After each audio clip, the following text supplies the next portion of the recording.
السلام علیکم عزیز طلباء و طالبات، امید کرتی ہوں آپ سب خیر و عافیت کے ساتھ ہوں گے۔ آج کا ہمارا موضوع ہے حیت کے لحاظ سے اصناف نظم، یعنی اس کی ساخت بند کی بنیاد پر۔ تعریف ہے، اصناف نظم سے مراد اردو شاعری کی وہ مختلف قسمیں ہیں جو موضوع یعنی کیا لکھا جا رہا ہے یا حیت کیسے لکھا جا رہا ہے کی بنیاد پر الگ پہچانی جاتی ہیں، یعنی شاعری کو ان کے مضمون اور ساخت کے اعتبار سے مختلف خانوں میں تقسیم کرنا اصناف نظم کہلاتا ہے۔ سب سے پہلے ہمارے پاس ہے دوہا، ایک ہندی صنف سخن سے تعلق رکھتا ہے۔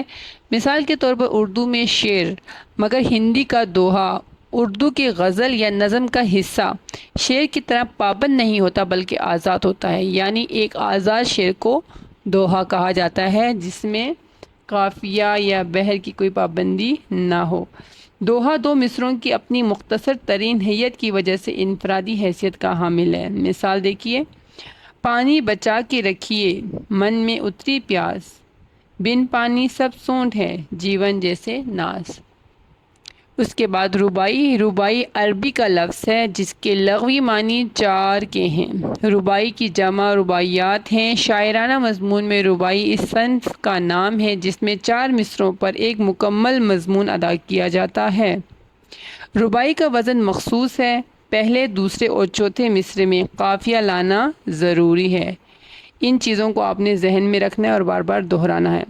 تیسرے مصرے میں اگر قافیہ لایا جائے تو کوئی عیب نہیں، اس کے موضوعات مقرر نہیں، اس کا کوئی موضوع مقرر نہیں ہوتا، ٹھیک ہے۔ مثال دیکھیے، یا صرف مسلمان کے پیارے ہیں حسین، چرخ نو فلک کے تارے ہیں حسین، انسان کو بیدار تو ہو لینے دو، ہر قوم پکارے گی ہمارے ہیں حسین۔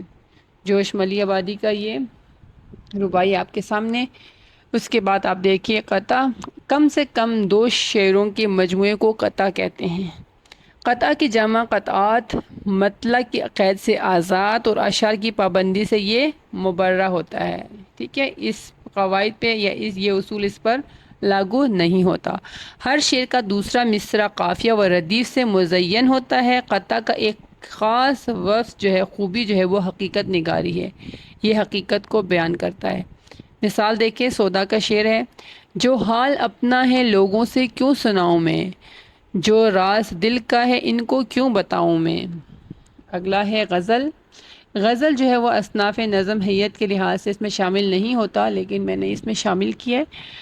اشعار کا مجموعہ جس میں ہر شعر مکمل خیال کا حامل ہوتا ہے، مطلع اور مقطع لازمی ہوتا ہے۔ پہلے شعر کے دونوں مصرے ہم قافیہ اور ہم ردیف ہوتے ہیں، باقی میں صرف دوسرا مصرع ہم قافیہ اور ہم ردیف ہوتا ہے۔ مثال دیکھیے، کبھی ہم میں تم میں بھی چاہ تھی، کبھی ہم سے تم سے بھی راہ تھی، کبھی ہم بھی تم بھی آشنا، تمہیں یاد ہو کہ نہ ہو۔ اگلا دیکھیے ترکیب بند۔ ایک بحر میں مختلف قافیوں والے چند بند لکھنا اور ہر بند کے بعد ایک ایسا شعر لانا جو وزن میں متفق اور قافیوں میں مختلف ہو، جس کی تکرار نہ ہو۔ ان بندوں پر مشتمل کلام کو کیا کہتے ہیں؟ ترکیب بند کہتے ہیں۔ ترکیب بند میں بندوں پر مشتمل صنف نظم ہے، لیکن اس میں ہر بند کے آخر میں دہرایا جانے والا مصرع یا شعر نہیں ہوتا ہے۔ ہر بند موضوع کے تسلسل کو آگے بڑھاتا ہے اور بند ایک دوسرے سے جڑے رہتے ہیں۔ اس کی مثال دیکھیے، کبھی ہم بھی تھے آقا جہاں کے تاجور تھے ہم، زمیں کیا چیز تھی آسمان کے بھی سرور تھے ہم، مگر اب دیکھ لیجئے حال دل غمگین ہمارا، نہ باقی شان و شوکت نہ باقی فخر و غرور تھے ہم۔ ترجیع بند کیا ہے؟ ترجیع بند اصطلاح عروض میں جب شاعر چند ایسے بند جو بحر میں موافق اور قافیے میں مختلف ہو بیان کرتا ہے، ہر ایک بند کے بعد ایک اسی وزن اور مختلف قافیوں کے معین بیت اسی طرح بار بار لاتا ہے، اور یہ بیت جو ہے ہر بند کی بیت آخر کے مضمون سے مربوط ہوتا ہے، اسے ترجیع بند کہتے ہیں۔ اس میں ٹیپ کا مصرع ہوتا ہے جو بار بار دہرایا جاتا ہے۔ ایک قسم کی نظم جس میں ایک شعر کئی شعروں کے بعد بار بار آتا ہے۔ مثال دیکھیے، چمن میں پھول کھلے خوشبو فضا میں گل گئی، کہ یاد یار کی لہریں دل کے اندر چل گئی، ہوا جو آئی تو خوشبو نے پکارا ہمیں، چمن میں پھول کھلے خوشبو فضا میں گل گئی۔ ٹھیک ہے، اس میں جو پہلا مصرع اور آخری مصرع بار بار دہرایا جا رہا ہے، تو یہ ترجیع بند کی مثال ہے۔ اگلا ہمارا ہے مثنوی۔ مثنوی کا لفظ عربی کے لفظ مثنیٰ سے بنا ہے۔ مثنیٰ کے معنی دو کے ہیں۔ اصطلاح میں حیت کے لحاظ سے ایسی صنف سخن اور مسلسل نظم کو کہتے ہیں جس کے شعر میں دونوں مصرے ہم قافیہ ہو اور ہر دوسرے شعر میں قافیہ بدل جائے، لیکن ساری مثنوی ایک ہی بحر میں ہو۔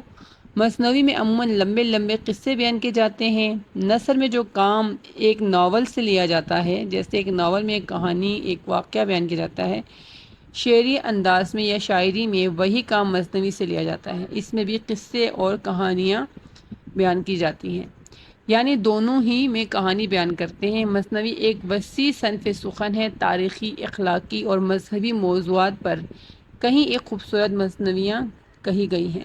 اب شعر دیکھیں، مولانا روم کا ہے، فارسی کلام میں۔ بشنو ازنی چون حکایت می کنن، وز جدائی ہائے شکایت می کنن۔ اس میں وہ کیا کہہ رہے ہیں کہ بانسری کی جو آواز ہے اس کو سننے والوں سے وہ کہہ رہے ہیں کہ سننے والوں، تم جو بانسری کی آواز سن رہے ہو اسے سنو، یہ تمہیں ایک واقعہ یا ایک قصہ یا جو ہے ایک جدائی کی جو کیفیت ہے اس کو تمہارے سامنے بیان کر رہی ہے۔ تو امید کرتی ہوں کہ آج آپ کو اصناف نظم ساخت کے لحاظ سے یا حیت کے لحاظ سے اس کی سمجھ آ گئی ہوگی۔ تو اگلی ویڈیو تک کے لیے اللہ حافظ۔